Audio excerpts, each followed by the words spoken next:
go that far. We understand that we do expect her to strike a more unifying tone. But again, these supporters here, we do see some cheering behind me. I'm told that Tim Walz is now coming up on stage, and I'm going to send it back to you, Lester. Yeah, we're looking at Tim Walz now appears to be at the foot of the stage. We assume he will stand with the vice president when she makes her remarks.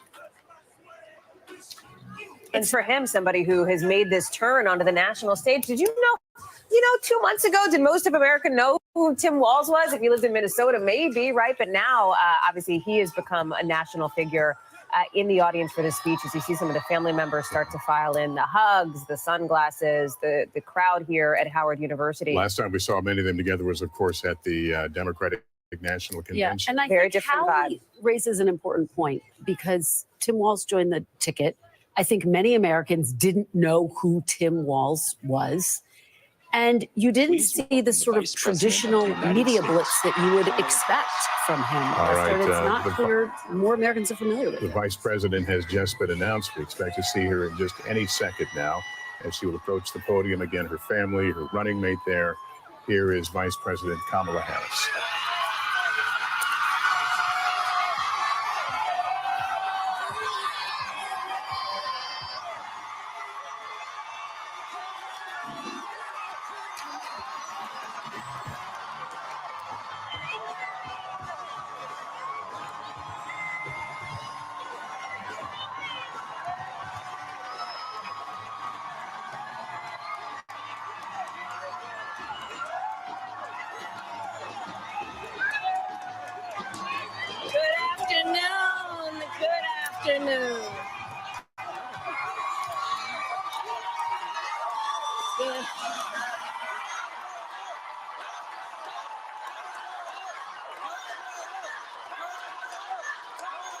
Good afternoon, everyone. Good afternoon.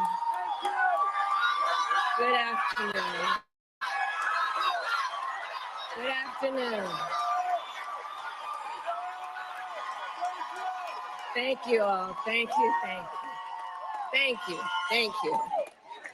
So let me say, and I love you back. And I love you back. So let me say, my heart is full today. My heart is full today, full of gratitude for the trust you have placed in me, full of love for our country, and full of resolve. The outcome of this election is not what we wanted, not what we fought for, not what we voted for, but hear me when I say, the light of America's promise will always burn bright. As long as we never give up and as long as we keep fighting.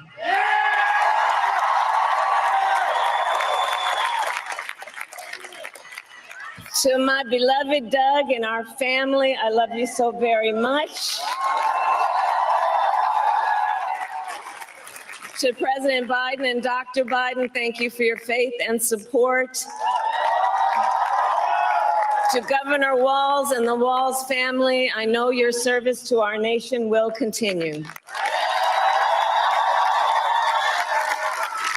And to my extraordinary team, to the volunteers who gave so much of themselves, to the poll workers and the local election officials, I thank you all. Look, I am so proud of the race we ran and the way we ran it.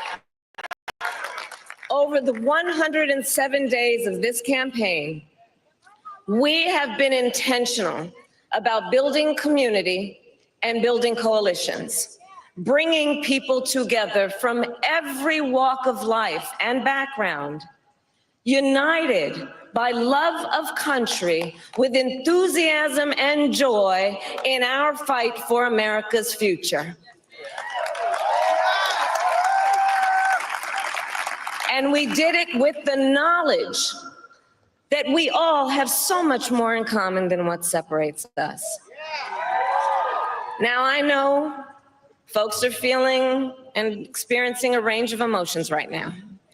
I get it. But we must accept the results of this election. Earlier today, I spoke with President-elect Trump and congratulated him on his victory. I also told him that we will help him and his team with their transition, and that we will engage in a peaceful transfer of power.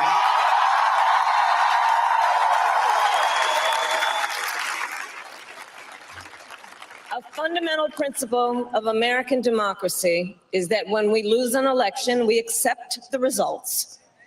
That principle, as much as any other, distinguishes democracy from monarchy or tyranny. And anyone who seeks the public trust must honor it. At the same time, in our nation, we owe loyalty not to a president or a party, but to the Constitution of the United States.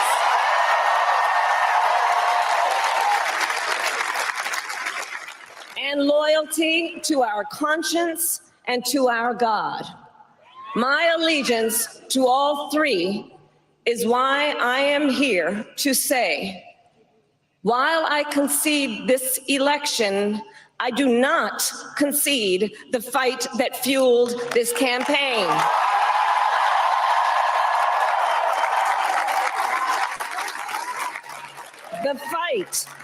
The fight for freedom, for opportunity, for fairness, and the dignity of all people. A fight for the ideals at the heart of our nation, the ideals that reflect America at our best. That is a fight I will never give up.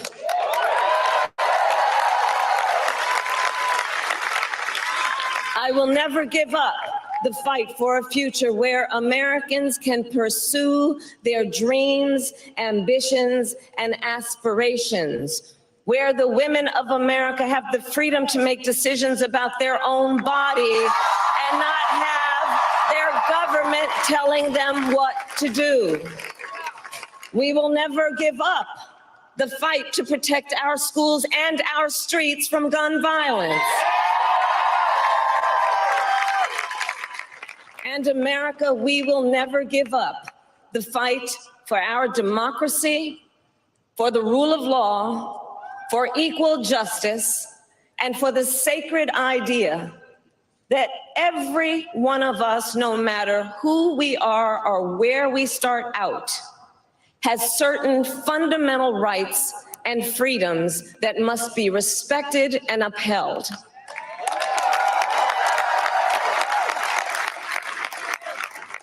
And we will continue to wage this fight in the voting booth, in the courts, and in the public square. And we will also wage it in quieter ways, in how we live our lives, by treating one another with kindness and respect, by looking in the face of a stranger and seeing a neighbor, by always using our strength to lift people up, to fight for the dignity that all people deserve. The fight for our freedom will take hard work, but like I always say, we like hard work. Hard work is good work. Hard work can be joyful work.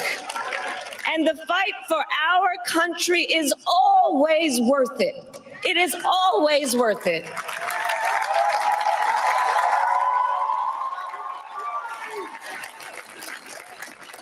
To the young people who are watching, it is,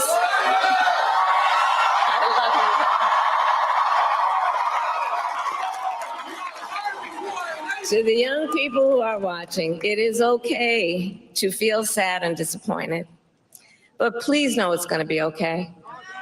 On the campaign, I would often say, when we fight, we win. But here's the thing. Sometimes the fight takes a while. That doesn't mean we won't win. That doesn't mean we won't win.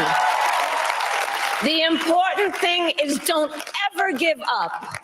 Don't ever give up. Don't ever stop trying to make the world a better place. You have power. You have power. And don't you ever listen when anyone tells you something is impossible because it has never been done before.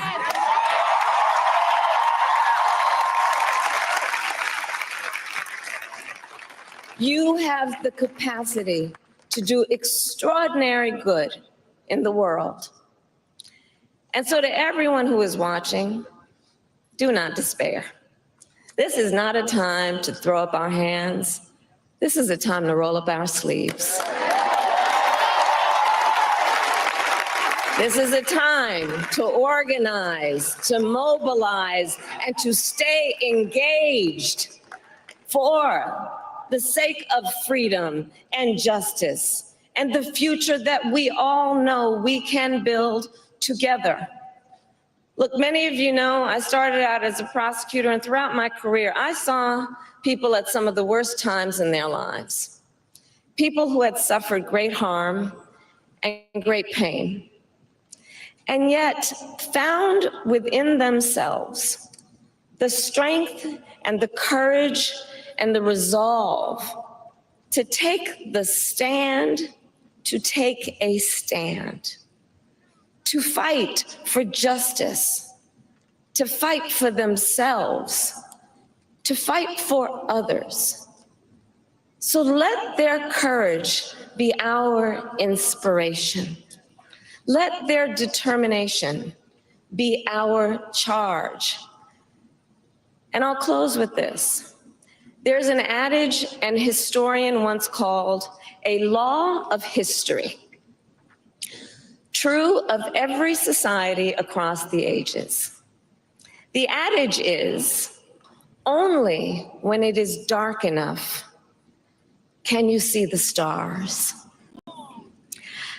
I know many people feel like we are entering a dark time, but for the benefit of us all, I hope that is not the case. But here's the thing, America, if it is, let us fill the sky with the light of a brilliant, brilliant billion of stars. The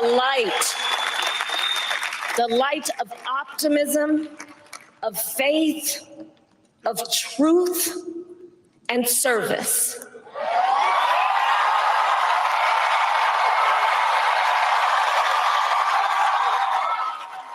You. And may that work guide us, even in the face of setbacks, toward the extraordinary promise of the United States of America. I thank you all. May God bless you, and may God bless the United States of America. I thank you all.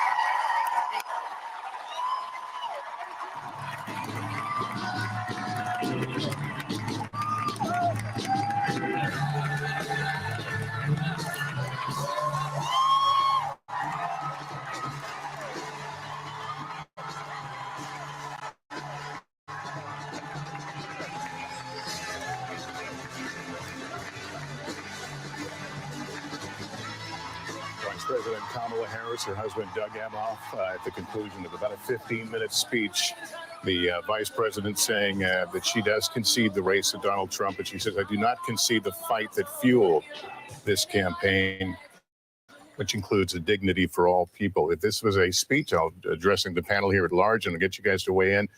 This was a speech that did not signal someone who was going to fade away.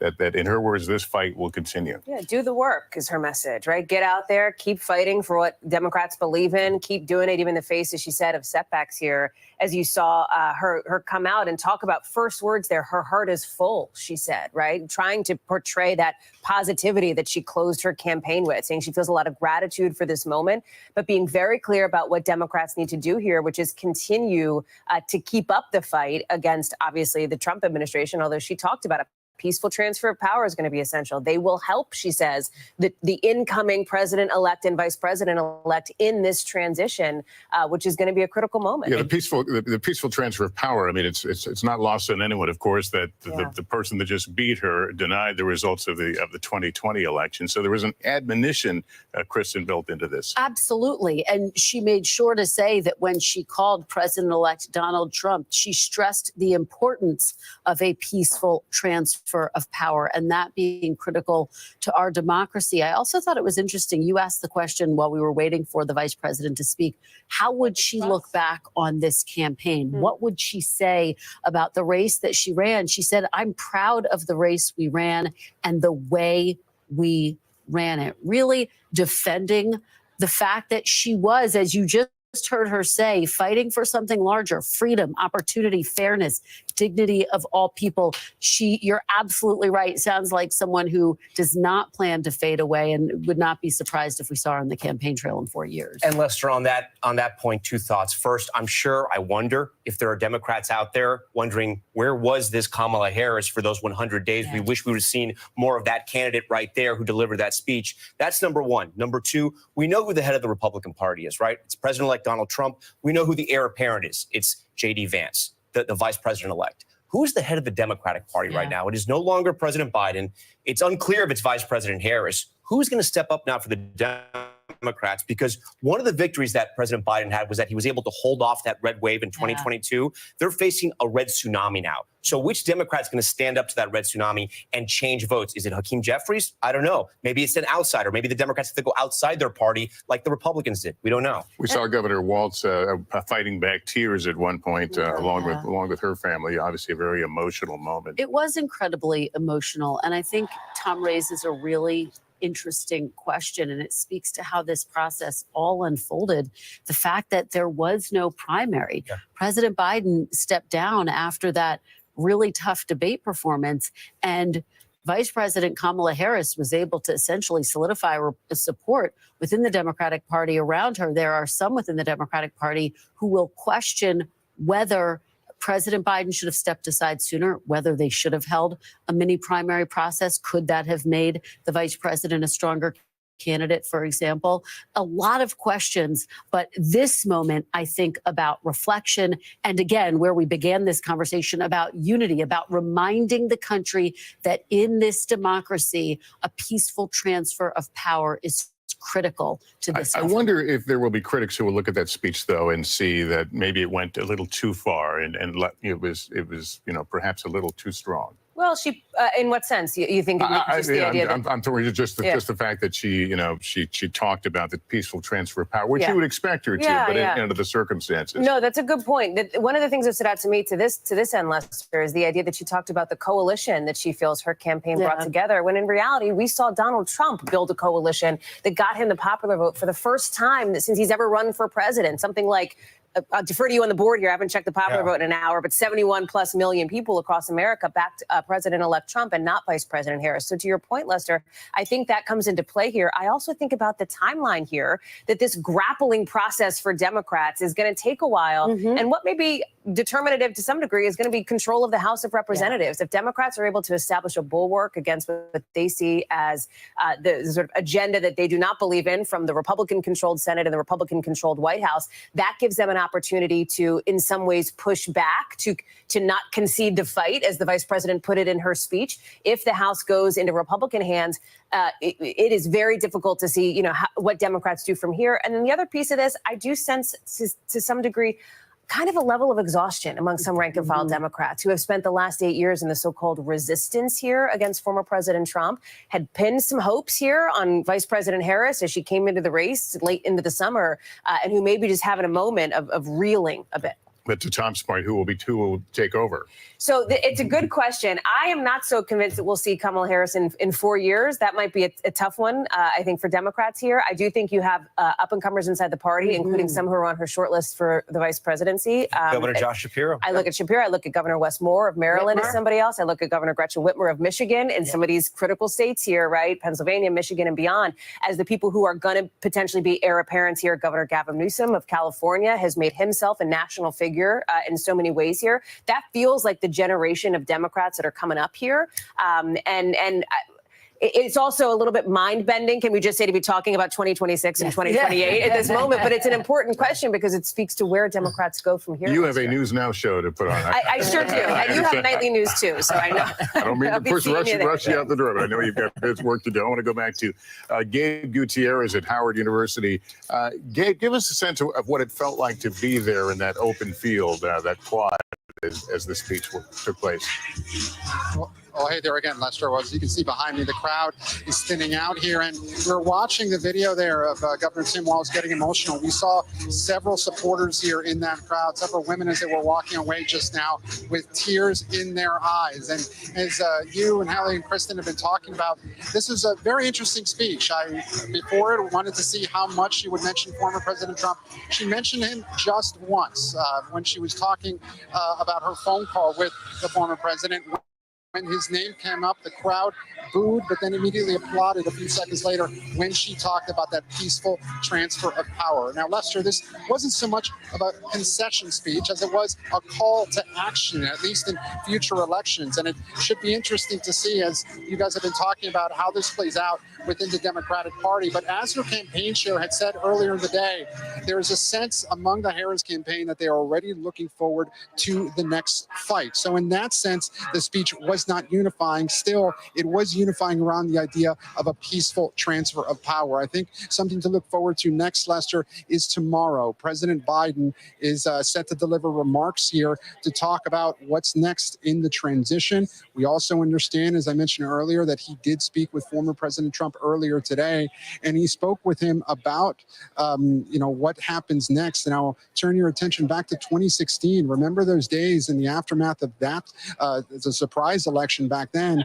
when former President Obama welcomed former President Trump into the White House. Again, we still don't have any details about when that will happen here. But as we look at these supporters stream out of Howard University, you can see many of them are very emotional, Lester. Yeah, understandable. All right, Gabe, thanks. I want to go to Garrett Hake now. He's in West Palm Beach, Florida. I could assume that they were watching here, Gabe. I'm sorry, Garrett. That's all right, Lester. We're all going on not a lot of sleep. I think that's a fair assumption. Although I will say the former president has been uncharacteristically quiet since really his acceptance speech. And even before then, he hasn't posted on social media in something like 18 hours. He's been huddling with his team and his family at Mar-a-Lago. I know his team was eagerly awaiting those calls from the vice president and from President Biden today. I'll be very curious to see what he seizes on from this speech, the opportunity from the vice president to talk about a peaceful transfer of power, talking about, the importance of the American experiment going forward, or talking about the fights that are still ahead. I will just say that in listening to your conversation there at the table, I do think there is absolutely no question about the future of the Republican Party right now. And I think we're just still kind of grappling with the degree to which this is Donald Trump's party now and into the foreseeable future. Look at the primary rivals of him who have come back into the camp over the last couple of days and even over the last couple of hours. Mike Pence, Trump's former vice president, who's was turned on by Trump supporters on January 6th to the tune of people calling for his hanging, posting on X just a few minutes ago his congratulations to President-elect Trump and to J.D. Vance, saying his prayers and support will be with them. Donald Trump is going to ride into Washington with the backing of a united Republican Party. Still a question of whether they'll have the House, but certainly the Senate, and there will be a lot that he can do, although in a fairly short amount of time. I was talking to one longtime Republican and major donor today who remarked that, because he comes in as a lame duck, because of the midterms, which will come up in 2 years, Trump will basically have one legislative session, and not to be too nerdy about it, probably one reconciliation bill, one Republican-only bill in that first year to try to get so many of his big priorities loaded up and done in a very short period of time. We're looking at a very busy Washington in early 2025 in this second Trump era. Lester? Okay, Garrett, thanks very much. And Tom Yamas is no doubt seeing numbers in his sleep. He draws maps in his sleep now after the duty at the at the big board. Every vote counts, and you're right? still counting. We're still counting. Every vote That's counts. what I was trying to vote get out there. Maine has just, we're projecting that Kamala Harris is going to win 3 of the 4 Maine electoral votes there. One of the congressional districts is going to go towards former President Trump. Again, Maine, like Nebraska, it separates the way they give electoral votes, popular vote, and then congressional districts as well. As we look at the map here, still waiting on Nevada, still waiting on Arizona and Alaska, it looks like on the map there. But again, a lot of the battlegrounds, a majority of the battlegrounds in the Trump column. Speaking of Trump, Lester, I had a flashback when we were talking about 2016 there. President-elect Trump got to work immediately. I remember going to Trump Tower for those meetings. You'll remember everyone was there, from network news anchors to Kanye West, as he was building his cabinet and building his sort of plan of what he was going to do when he got to the White House. I wonder how quickly he's going to start. I think it's a great question because, remember, he has said he believes he has a mandate. He's been very clear about his agenda. He wants to start a mass deportation force immediately. He wants to slap huge tariffs on China. He wants to extend the Trump tax cuts. And by the way, Republicans are saying that's top of their agenda. So we will watch very closely to see how he begins to impose all of these, because particularly when it comes to the deportation plan, we haven't seen any firm proposals. So a lot of questions about how that's actually. Well, my thanks to both of you, Hallie, as well. That concludes this NBC News special report. We'll have much more ahead on our streaming network, NBC News Now, online at NBCnews.com, and tonight on a special edition of NBC Nightly News. I'm Lester Holt in New York. Thank you for watching, everyone. Good day.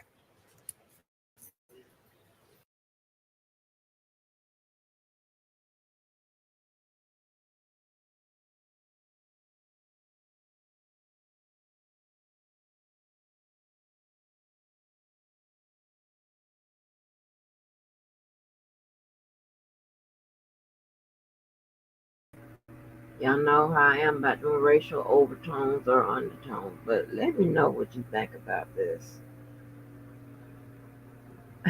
It's probably nothing, but just listen. I could have said that white, beautiful white skin that I have would be nice and tan. I got the whitest skin because I never have time to go out in the sun, but I have that beautiful white, and you know what? It could have been beautiful, tan, beautiful. Somebody said to me, "Are you glad you did it?" I said, "Absolutely," but I could have been on the best beaches in the world. I own the best beaches in the world. I could have had such time.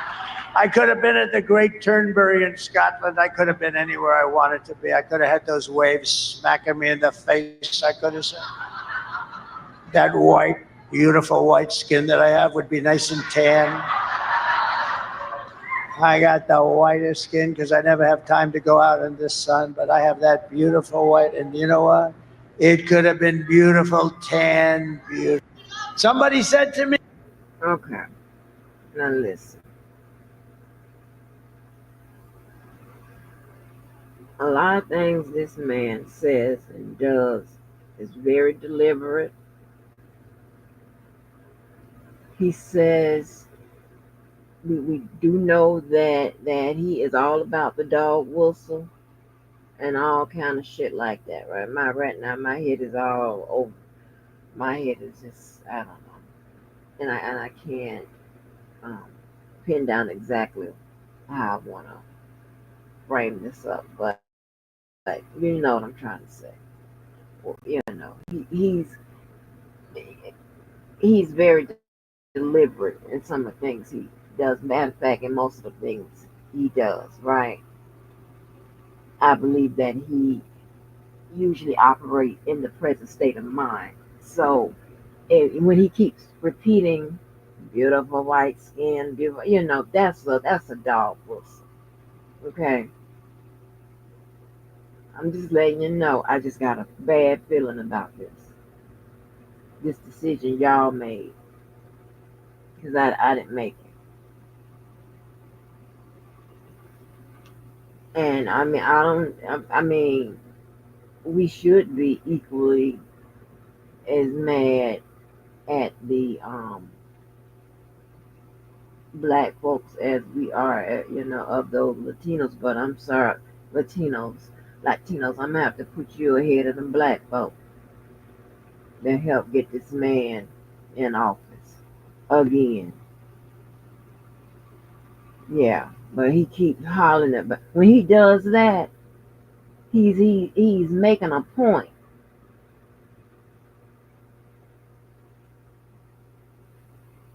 Beautiful whites and you understand what I'm saying? And apparently, I'm not the only one that feels like that because some, the neighborhood talk made the clipping of him saying that. So they had to feel a way about it. I'm telling you that covert racism isn't going to be covert no more. It's going back to the way it was.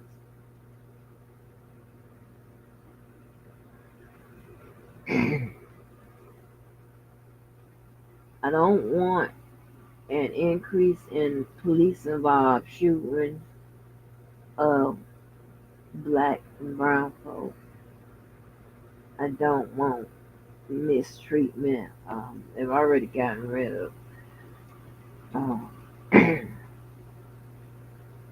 affirmative action and all this, some of the protections. Wow, I hate that we had it, but I understood that we needed it.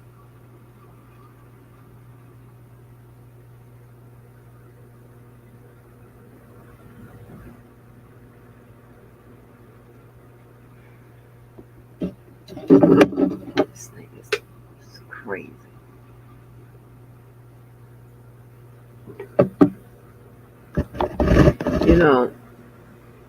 A lot of times we can show our disapproval and disdain for a particular person, a party, in other ways than to just, okay, I'm just gonna side with your enemy or the enemy of half the people in America. That's not always your first choice. You can say, hey, they got a project for 2025. We're going to come up with something because we need answers, sooner rather than later. We need to talk to you about this. We need to demand some things, right? That type of stuff. Hear a person out, give a person a chance.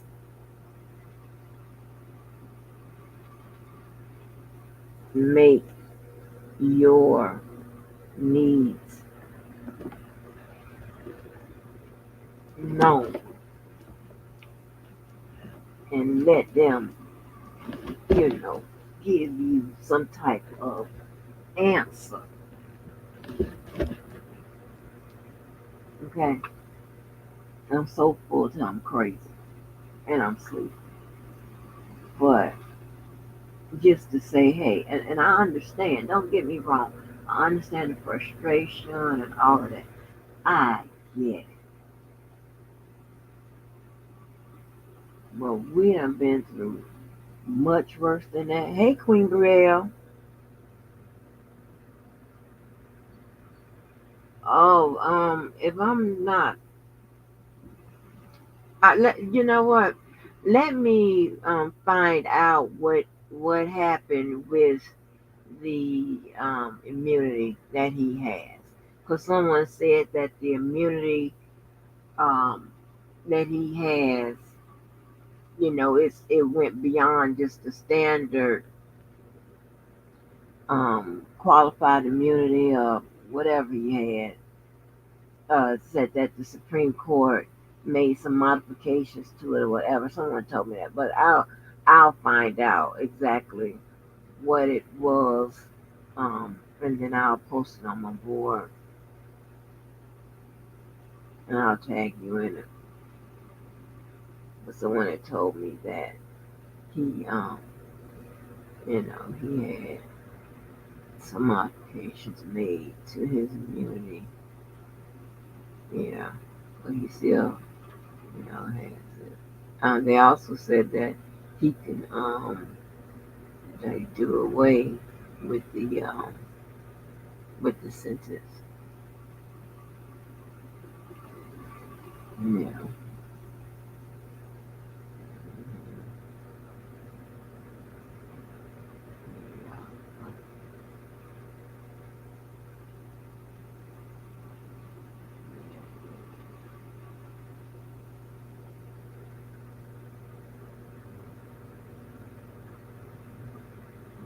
So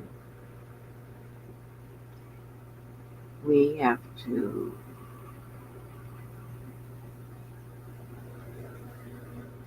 and I'm out of the loop now, right? I'm out of the loop now, and I don't, well, I would say never, but what we used to have are different methods of communication, right?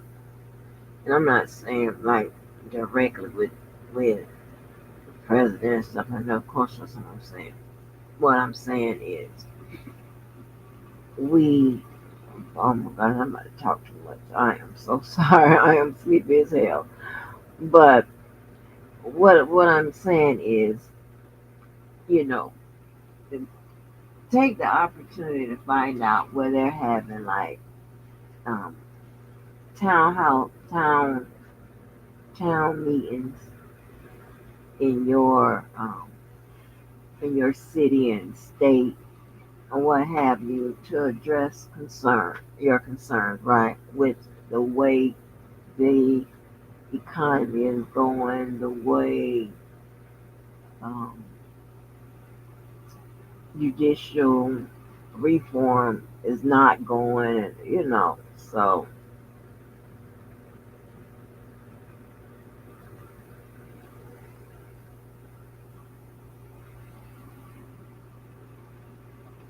uh-uh. Wait a minute, so many convicted felons couldn't even vote. Yeah, some states with the convicted felons and stuff like that, some states after like they get out of jail or after they finish probation or parole, whatever, sometimes some states they automatically have a restoration of rights. Other states you might have to apply for it. So it depends on what state you're in. Excuse me. Oh no, I'm blowing over the ground. Right. It depends on your state.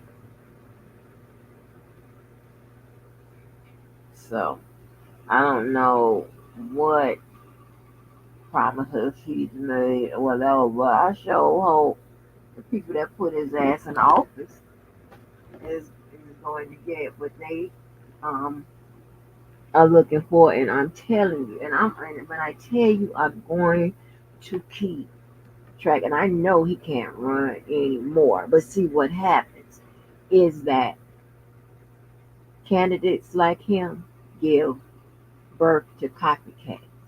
Okay, they give birth to copycats. So someone that sounds like him and acts like him is right around the corner. Okay, we can't let that happen. That's definitely that's a no go for me. So got to stay up on it. We have to start getting our shit together, starting now, and have it together. That way, when it's time to come together, all we have to do is pick up however you store your information, tablets, pads, whatever, and bring it to the meeting place. Okay, and if you don't have a meeting place, create one and tell them to come to you.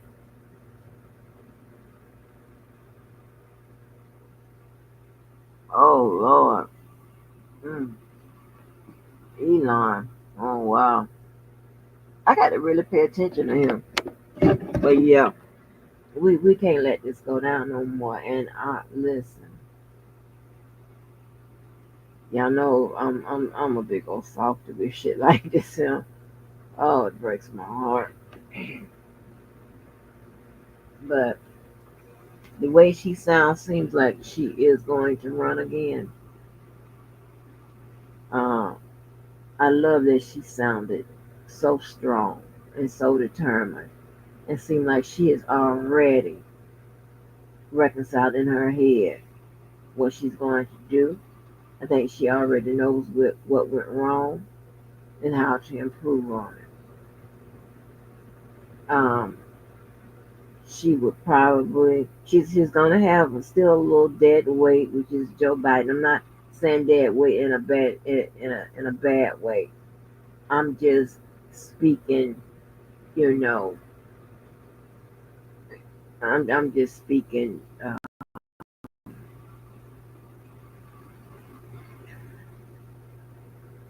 I'm trying to refer to it as what it would be referred to is if we were in some type of official capacity, right? Talking about this stuff, right? But what I mean by dead weight, like she would have distanced herself away from whatever negative um, notions that they have about Joe Biden, right? I'm not saying that they're true, whatever, because I think he did, okay, all right. A lot of things um, regarding the world, all of us don't get a chance to pay attention to, how bad it is if if gas is. I mean, now obviously if gas was, here in Jacksonville, if gas was $5 a gallon, yeah, I'd be like, wait a minute now, because I know that that's out of the range that I normally have paid for gas, but 4 something, 3 something, and I know to get happy when I see 2 something, you know. A lot of times because we're not really paying attention to prices and stuff like that, we don't know that inflation and all that shit is taking place. Hell, we looking at the news, want to find out about no goddamn inflation. We want to know if it's gonna rain tomorrow and who got shot. If we looking at the news, right? So, but yeah, it ain't over.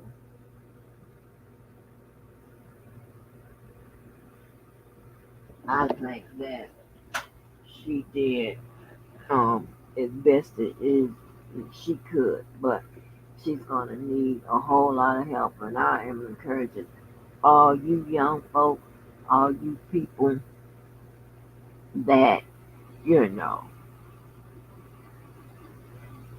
that are mental athletes, like I like to call you, to get on the ball and make it happen. But see, the world and America, which will include America. Now, y'all gonna have to bear with me because I am delirious, but I'm gonna get it together. They wasn't ready for a female president, right? Definitely weren't ready for a black female president because we couldn't even get a white one elected.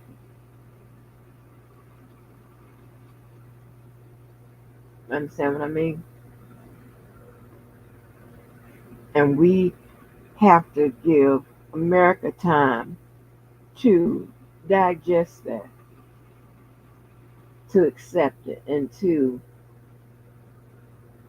understand that the females that are attempting to run for president are just as qualified, if not more qualified, than the men.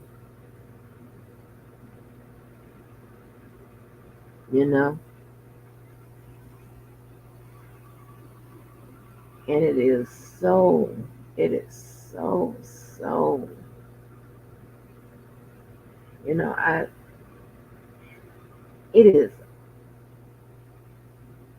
I'm a person that like to help people get what they want, and that type of thing. Yeah, that's just how I am. And to see people get shut out and hopefully not locked out of something that I think they deserve, but I know that they wanted it so bad. It makes me feel away. You know what I'm saying? And the fact that you got to, go through all of this just because you're a female.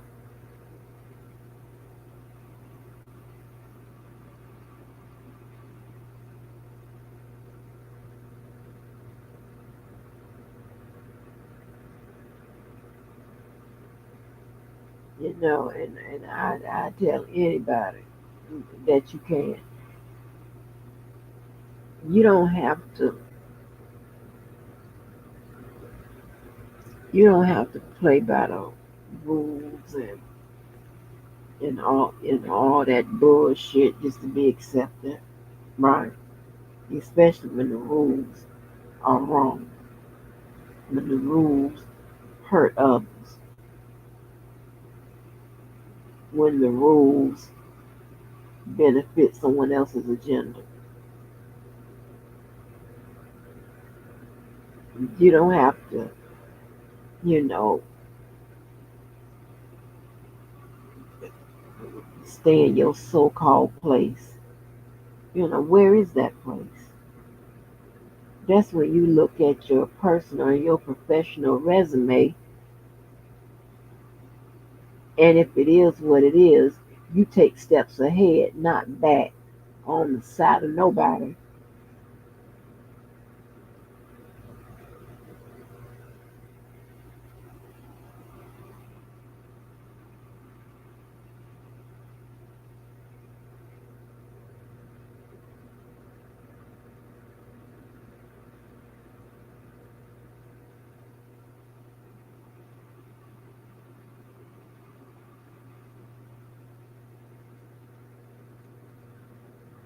You don't have to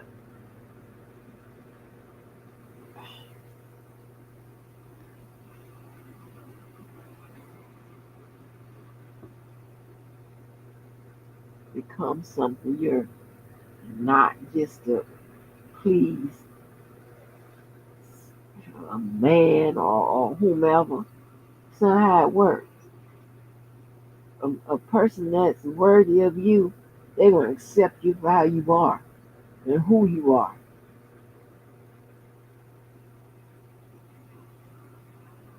Now, if you out there being destructive and being a bad person and stuff like that, yeah, yeah, you need to change and you need to get it together, whatever. But if all you are is someone that is strong, well rounded, well grounded, and you're doing the right thing, you are about service and help 24/7 like a goddamn hotline.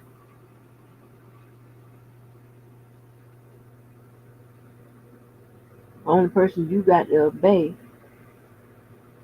that's allegedly in a physical form, well, in a spiritual form of a male, is God.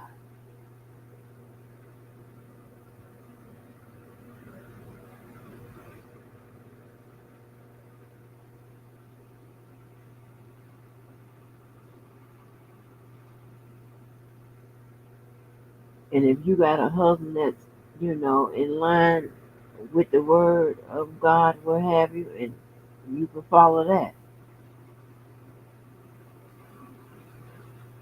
I don't think that setup like that is going to make you feel any less than what you are and who you are.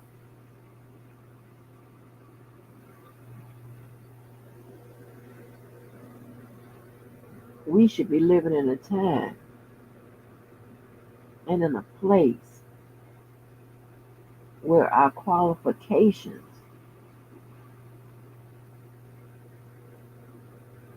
should be what qualifies us, not our gender, our race, our what?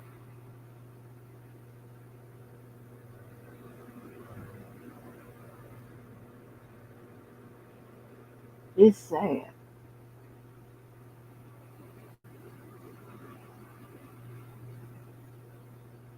And my fear is, we're going back to a time that I only heard about.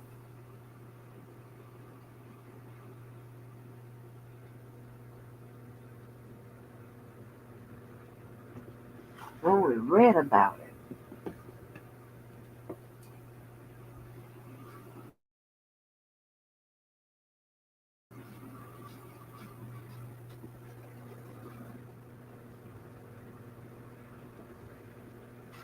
Do you realize that we're still stuck in a time where there are disparities between pay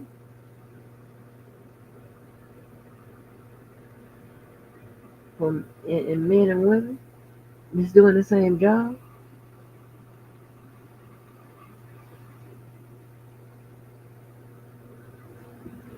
on the same level? Like it's completely wrong. It is completely wrong. And because some motherfuckers who and if I'm wrong, I stand to be corrected. But I don't know if anybody went to um,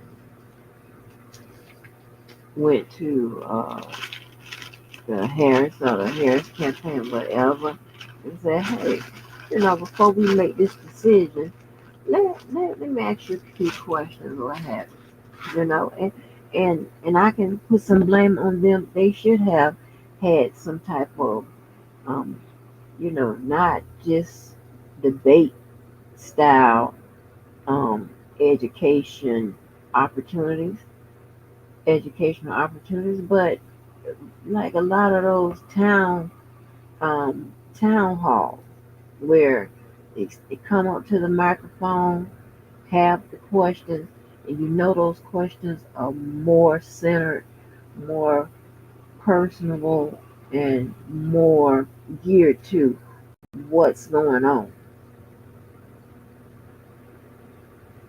more to problem solving.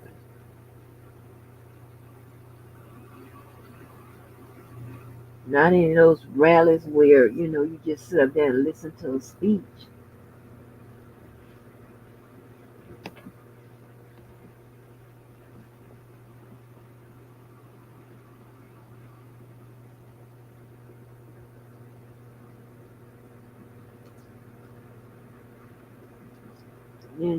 I mean, like,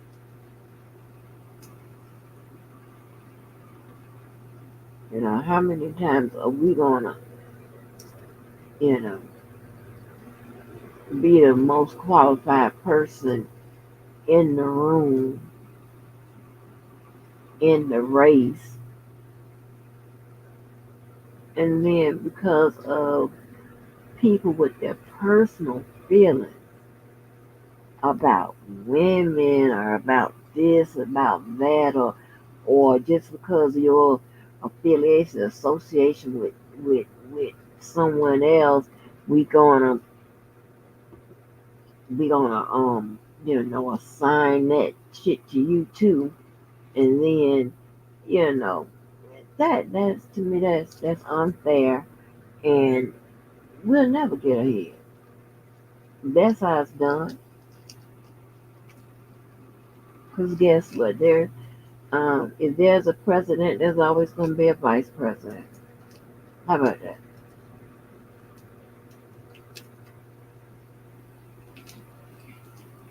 And I think it is pretty sickening.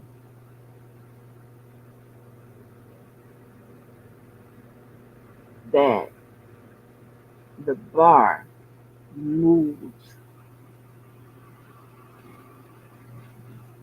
and it's so low.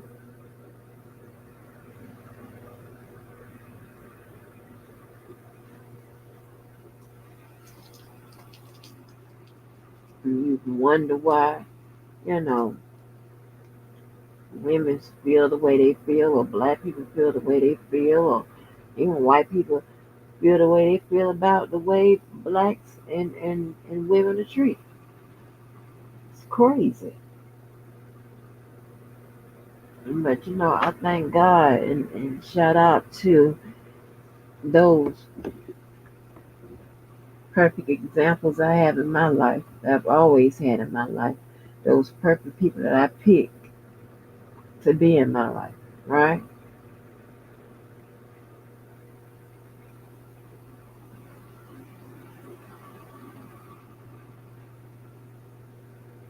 Because they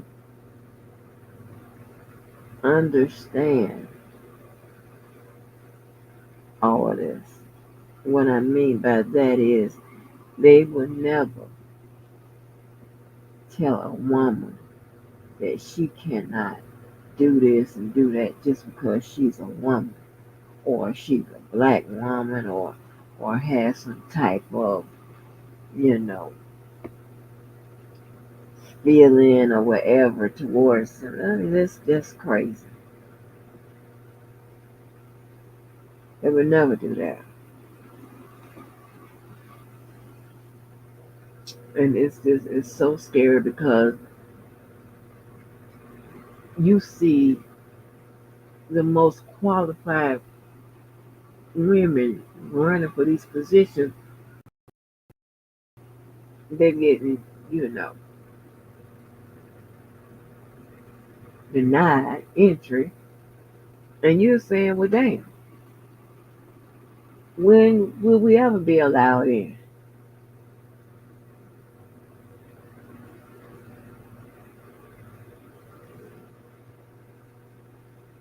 Huh? And let me ask you this, right? So, I just said we get in the office, right? And most times, most people don't have any experience with being the president. So it's on the job training, right? And just say we don't know everything when we get there.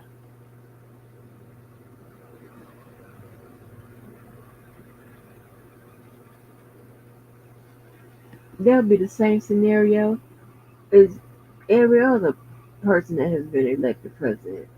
And what happens? They get help, right? So why can't we be afforded the same the same thing? Why?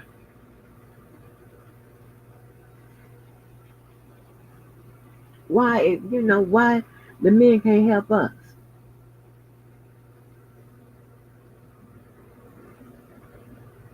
If we needed help, that's what I'm saying. It's just, so what I'm doing a report for job edit right now, but what I'm saying is there's no excuse.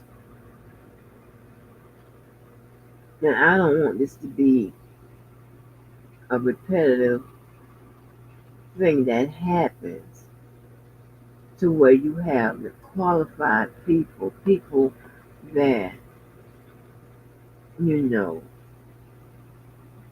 are definitely more qualified than the other candidate, and just because it's a woman, I mean, it's like, I, who was saying, I don't know if it was my friend or somebody, but was saying like, oh, I think my friend was saying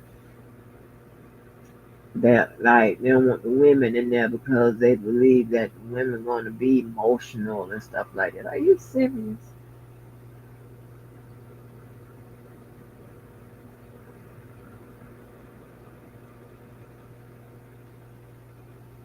Like, so what? I'm just trying to figure out emotional versus unstable.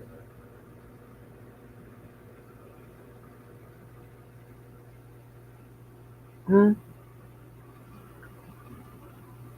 It's ridiculous.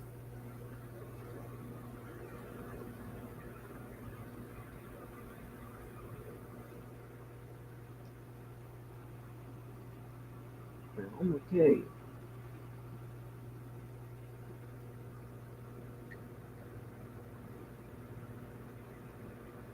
I'm not ever, ever taking a role as a weak ass female. Because trust me, it would be an acting job if I did it. I'm never going to be that. Never. I don't desire to be that way.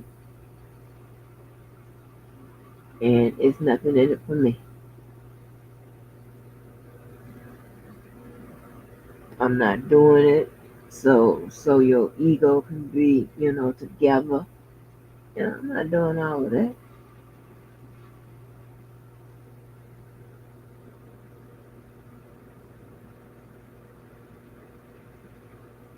Mm.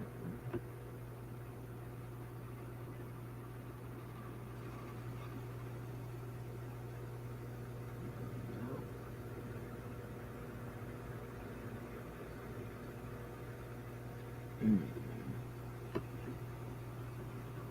Just qualified candidate after one after the other. Y'all be like, like because of this person. Like, what? I look at it like when you hire somebody, you get the resume. You get that resume. I don't know nothing about their personal, shit. They could be a hoe. What the fuck I care about that? Hell, this resume checks out. Hey, huh. I should stay my ass off this internet.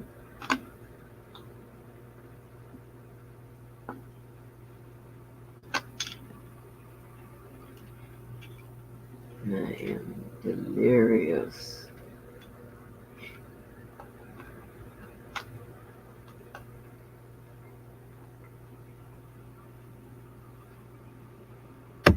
Let me see if anything is on. And then I had seen that dude did it. What the dude name is? The Courtney Burgess, whatever.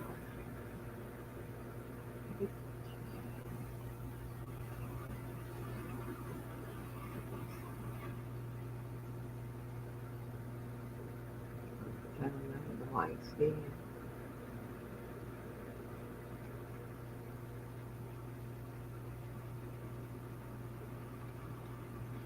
Mm.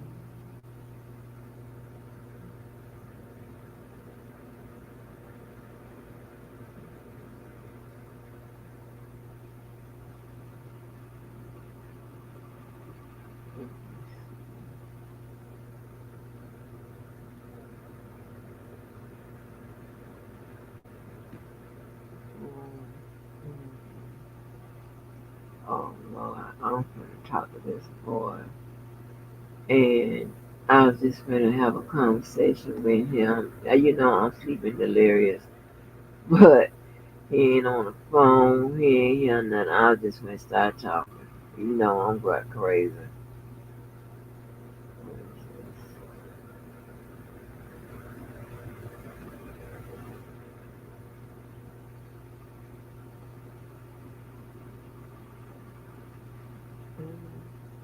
Oh, y'all look insistent.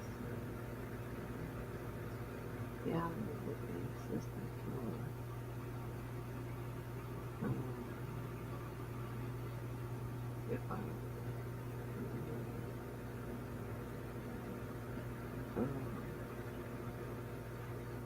I don't know what I just said. What I just said. Yeah, you said.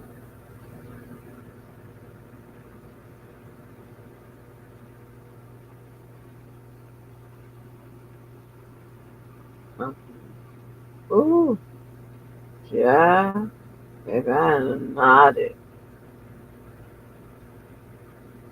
I had to nod it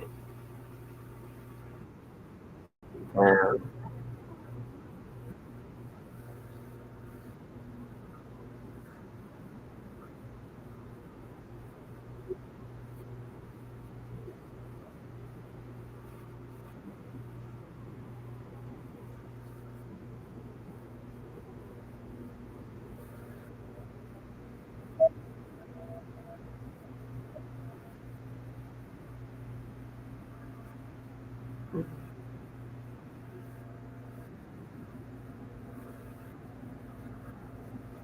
Mm,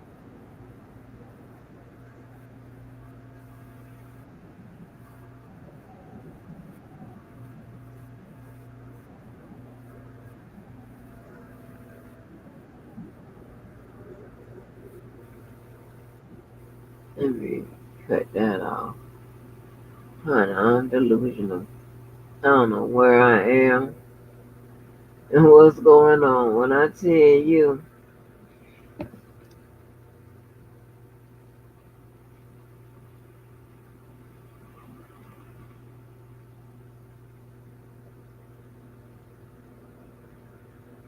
oh, she runs against somebody.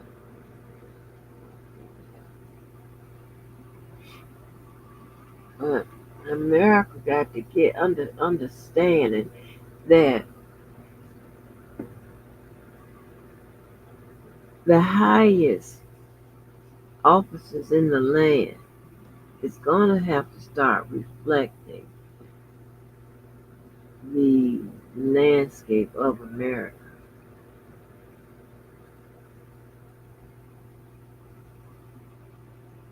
You know, it's going to have to reflect all of us, not just some of us. It's so, you know, it's so crazy. It's just so crazy, right? Y'all can attest to this.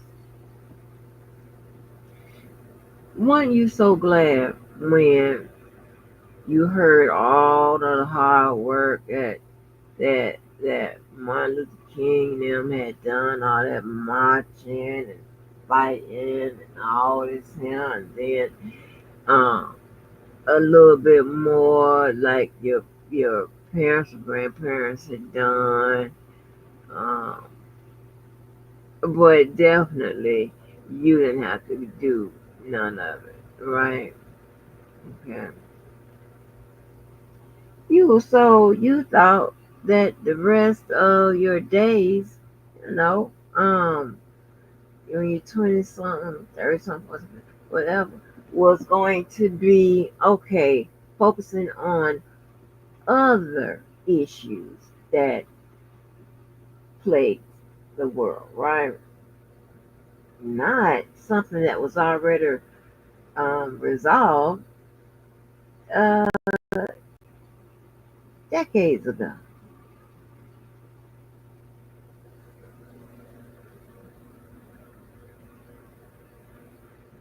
What? Mm-mm. Mm-mm. You got the white man hollering, fuck around. What you said? F around and you gonna find out. I don't forget. I don't know right now the lyrics, so I can't. I'm not saying it right.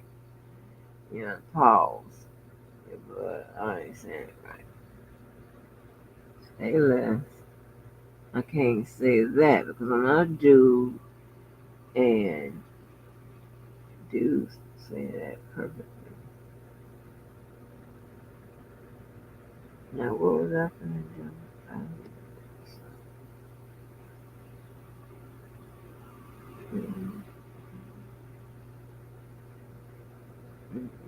It was something I was gonna get.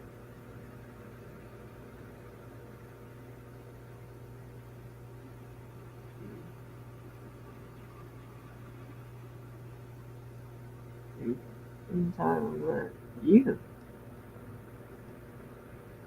I don't know what I just said. I am delirious. I done ate all the darn grocery, y'all.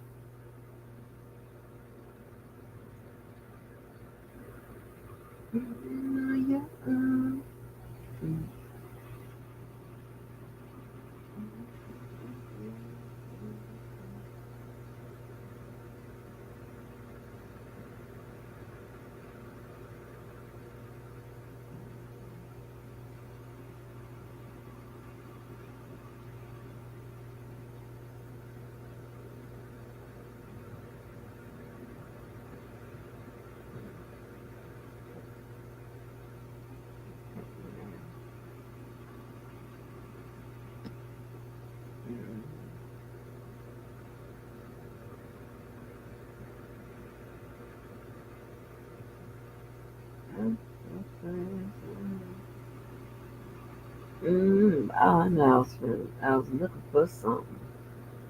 Jesus, I ain't even run that with y'all. Ooh, hold on, let me look for something. I'm gonna get on the phone. This ain't working out.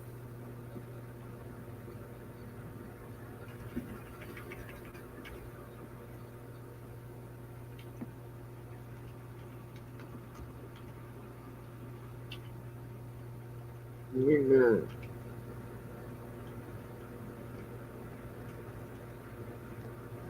it's like it's always supposed, gotta be some bullshit when it comes to women. It's crazy. And thanks be to God, it hasn't. I haven't had a hard time or nothing like that. You know, because 9 out of 10 times, girl.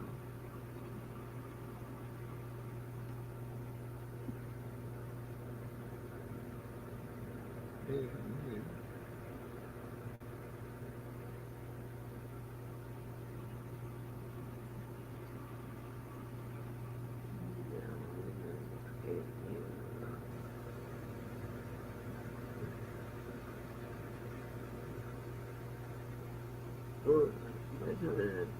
We see her.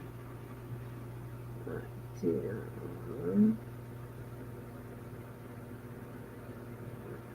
What? TV is not enough. Okay.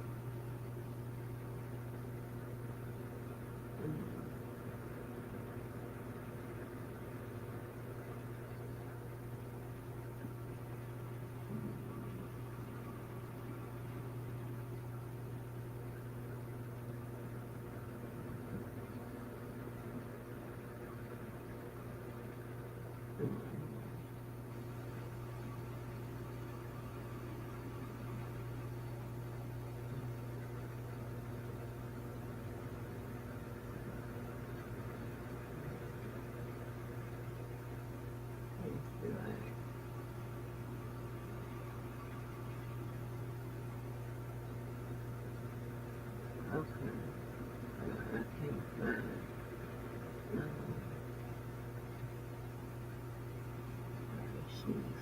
Oh,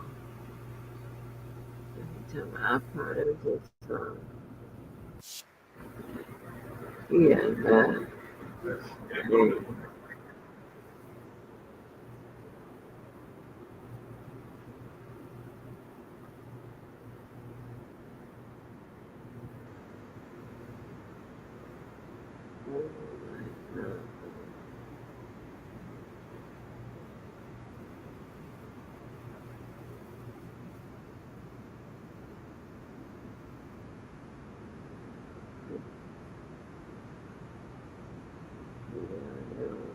So far.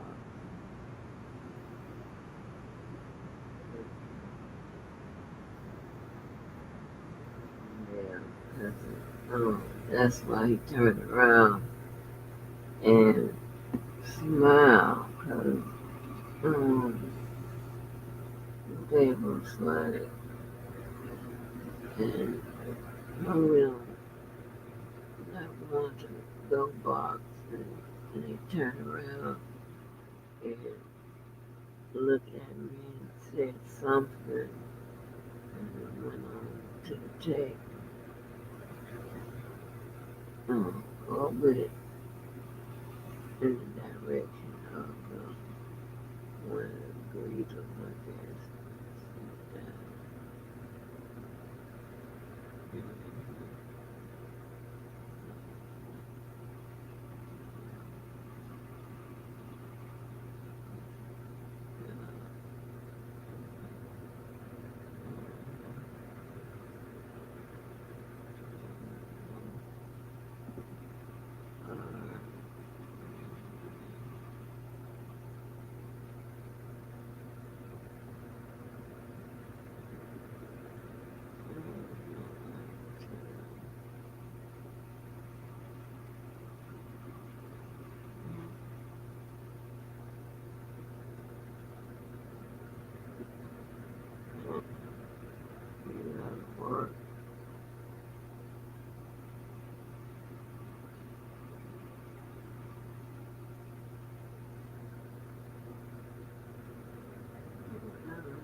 It's 6:30.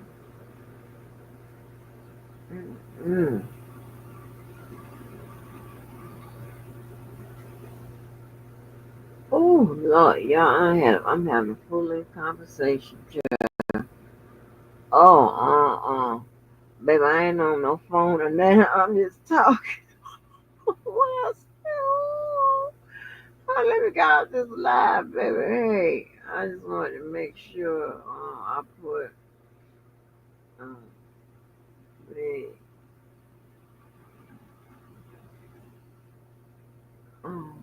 last little piece of the election on the record.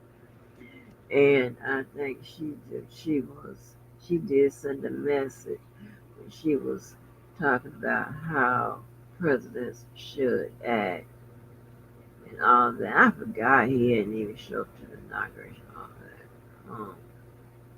I don't think so. Oh shit.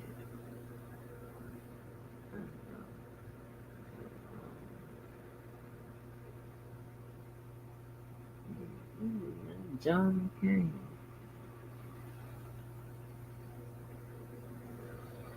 John McCain.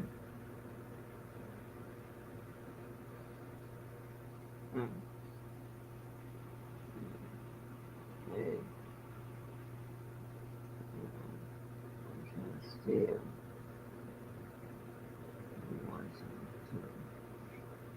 Ooh, I'm trying to steal.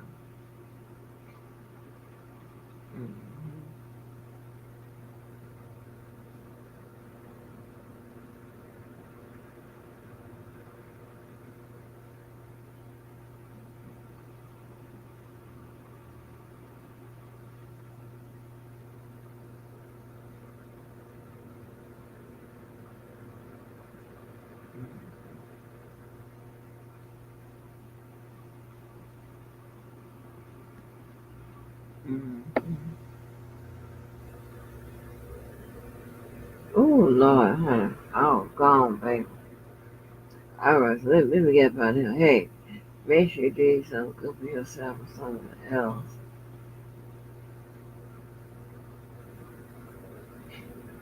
All right, it's gonna be okay. And I'm out of here. Love y'all and be safe, okay?